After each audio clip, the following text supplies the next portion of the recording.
Hello, I'm Michael Collier. In this book you'll be reading about concepts of Earth, big ideas about mountain building and the formation of oceans, about plate tectonics and the formation of rocks. Exciting stuff. Sometimes, though, the ideas can be pretty abstract, too conceptual. When that starts to happen, I'd like to call time out and get back down to earth. I'd like to take you to places that are great examples of the concepts you'll be studying. We'll usually be looking down from my plane, a great vantage point for studying geology. I admit it's not as good as being there in person, but maybe these field trips will whet your appetite for exploring on your own. Our first stop is the Grand Canyon. Let's sit down and head up to the rim. On this trip we'll have to go by boat instead of by plane. The Grand Canyon is a mile deep, carved by the Colorado River for 277 miles, from Lee's Ferry to the Grand Wash Cliffs. The canyon is light in shadow, detail in grandeur. It's 1,000 canyons, each one a finely cut facet chiseled from the most beautiful walls in the world. The canyon teases, beckons, seduces with its windsong and silence. It's home to poets, dreamers, and adventurers, a true home to geologists. This canyon is grand because here, more than anywhere else on Earth, a great slice of geologic history has been laid bare by erosion. Grain by grain, the Colorado is cut through the Kaibab uplift to expose rocks whose roots reach deep into the earth. It's impossible to look into the canyon and not ask, how did this come to be? And, is the process ongoing? John Wesley Powell was first to boat the Colorado River through Grand Canyon in 1869, drawn by the yawning blank areas on maps of his day. He and his 9 men came here to discover. They ended up fighting their way downriver, simply hoping to survive. We are 3/4 of a mile in the depths of the earth, and the great river shrinks into insignificance. We have an unknown distance yet to run, an unknown river yet to explore. What falls there are, we know not. What rocks beset the channel, we know not. Heretofore, hard rocks have given us a bad river, soft rocks, smooth water. A series of rocks harder than any we have experienced sets in. The river enters the granite. Powell had already boated the length of the Ohio and Mississippi rivers before the Civil War. He lost an arm at the Battle of Shiloh, but returned to fight at Vicksburg, passing time by studying rocks exposed in the trenches. That same fervor and thirst for knowledge would carry him not once but twice through the Grand Canyon. Powell learned firsthand about hard and soft rocks by boating the Colorado River. He knew granite and sandstone, but 25 miles below Lee's Ferry, he mistook water-polished limestone for marble, naming this stretch Marble Canyon. He correctly surmised that most rapids on the Colorado were formed by boulders swept out of side canyons. Again and again he scrambled up from the river, carrying a barometer in his one hand to measure heights of the walls. The canyon brought out the best in Powell, a self-taught surveyor, geologist, and ethnographer who went on to become the director of the United States Geological Survey. Most rapids in Grand Canyon form when rocks fall into the river from the canyon walls. Boulders are flushed into the river from side canyons. The river flows over a fault.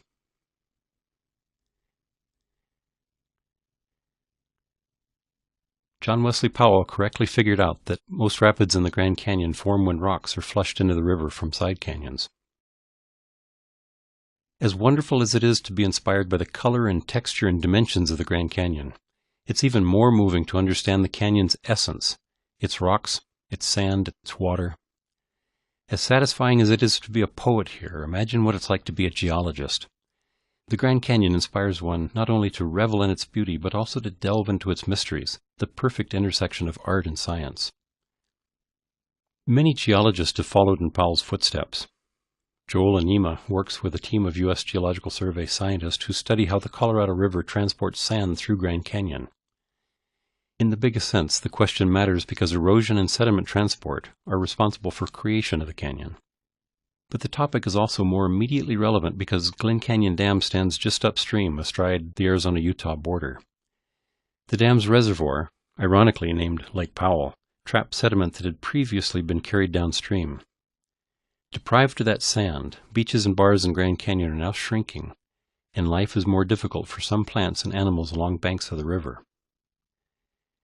Joel is a rock climber who studied Alaskan volcanoes for his master's degree. Now his work with the USGS requires his skills as a surveyor as well as a geologist. Like Powell, he spent time on the river, ducking from cold water, riding the waves. Yes, the work is fun, but it can be demanding. Joel and Tom Sable floated through Grand Canyon on the heels of a high flow released from the dam in 2013, documenting how sand is carried downstream by currents. They measured water flow, water quality, and sediment concentration. Their research requires a familiarity with technologies such as side-scanning sonar, water chemistry analysis, and underwater microscopy. Here they're working with samplers that measure sediment in the water and along the riverbed. Joel and Tom speculated about the balance between deposition and erosion of sand during the high water. Along the way, they measured deposits of other floods that had rushed down Kanab and National Canyons the previous summer. The job of USGS researchers like Joel and Nima is to ask questions about the Grand Canyon and then offer tentative answers called hypotheses that might explain what they observe. Real science begins when they gather and interpret data that can prove or disprove their hypotheses. Their research could eventually influence how operations at Glen Canyon Dam affect the beaches of Grand Canyon.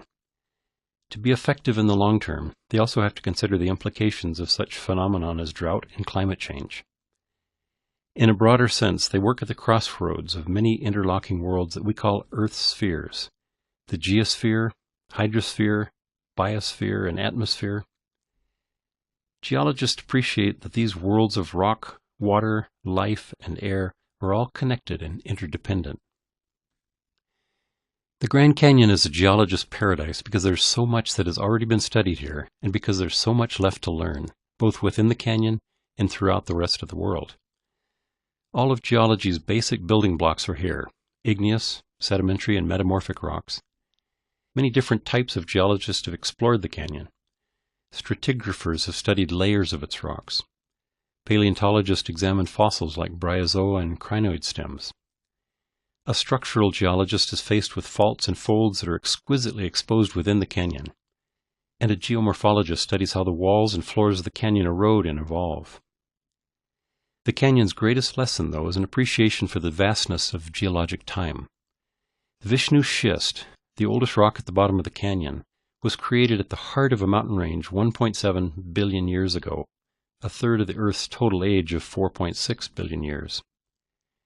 Stacked above the Vishnu are progressively younger layers that span much of the Paleozoic, another 500 million years. Between the Vishnu and these Paleozoic layers lies the Great Unconformity, where 1 billion years of Earth history are missing. Best of all, even though they're invisible, you can imagine rocks that were deposited above the rim during the time of the dinosaurs 150 million years ago, layers that are now eroded and gone. Geology lets you see layers even though they are no longer present. So much time. Even though the building blocks were laid down a long time ago, the Grand Canyon itself wasn't carved until just a few million years ago, hardly any time at all when seen through a geologist's eyes.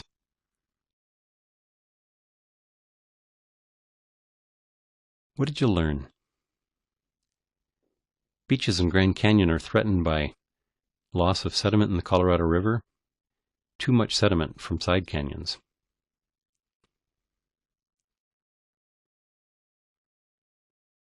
Beaches in Grand Canyon are now threatened by a loss of sediment that's trapped in Lake Powell above Glen Canyon Dam. You're interested in learning about geology? I don't think you'll be disappointed. At worst, it's a good excuse to get outdoors. At best, it offers a fundamental body of knowledge about how the world works. So is it better to see the world as a poet or as a geologist? I think both.